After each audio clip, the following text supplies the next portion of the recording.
Assalamualaikum warahmatullahi wabarakatuh. Halo semuanya, perkenalkan nama saya Nanda Masrifa Kurni dari jurusan Manajemen Bisnis Universitas Ciputra, Surabaya. Pada video ini saya akan membahas topik elastisitas permintaan berdasarkan artikel dari media online Investopedia yang berjudul Understanding Elasticity versus Inelasticity of Demand. Artikel ini membahas bagaimana konsumen merespon perubahan harga suatu barang dan mengapa tidak semua barang bereaksi dengan cara yang sama.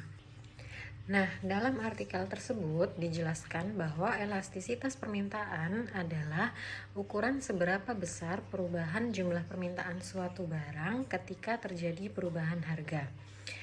Yang pertama, jika sedikit kenaikan harga menyebabkan permintaan turun drastis, maka barang tersebut elastis. Dan yang kedua, jika kenaikan harga tidak banyak mempengaruhi jumlah permintaan, maka barang tersebut inelastis.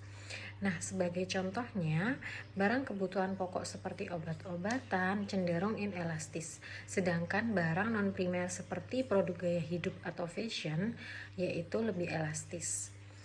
Nah, dari artikel tersebut saya akan menganalisis dua bagian, yaitu analisis positif dan analisis normatif.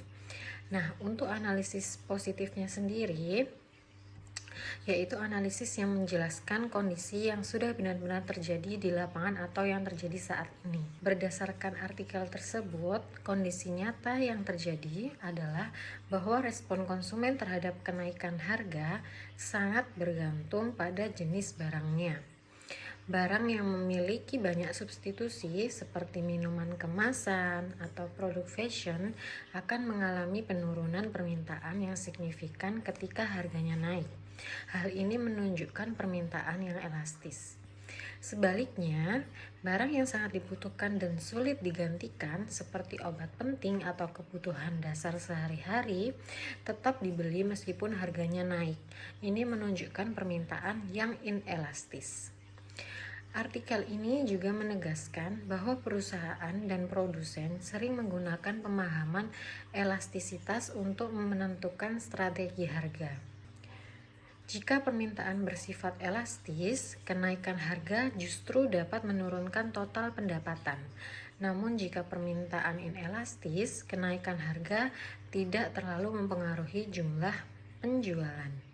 Lalu yang kedua, terkait analisis normatifnya, yaitu membahas bagaimana sih kondisi yang seharusnya. Berdasarkan artikel tersebut, seharusnya produsen dan pemerintah lebih bijak dalam menetapkan harga, terutama untuk barang yang bersifat inelastis dan menyangkut kebutuhan dasar masyarakat. Kenaikan harga pada barang inelastis berpotensi membebani konsumen karena mereka tidak memiliki banyak pilihan alternatif.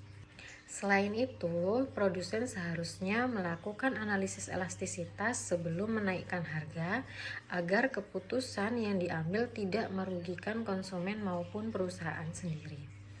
Untuk barang elastis, strategi peningkatan kualitas atau diferensiasi produk seharusnya lebih diutamakan dibanding sekedar menaikkan harga. Dari sisi konsumen, seharusnya masyarakat juga semakin sadar dalam mengatur konsumsi dan mencari substitusi yang lebih efisien ketika harga suatu barang mengalami peningkatan.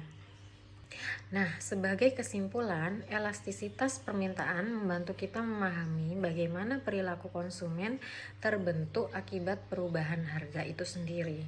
Melalui analisis positif dan normatif, kita tidak hanya mengetahui apa yang terjadi di pasar, tetapi juga bagaimana kebijakan dan strategi seharusnya diterapkan agar tercipta kondisi ekonomi yang lebih seimbang. Sekian dari saya, terima kasih.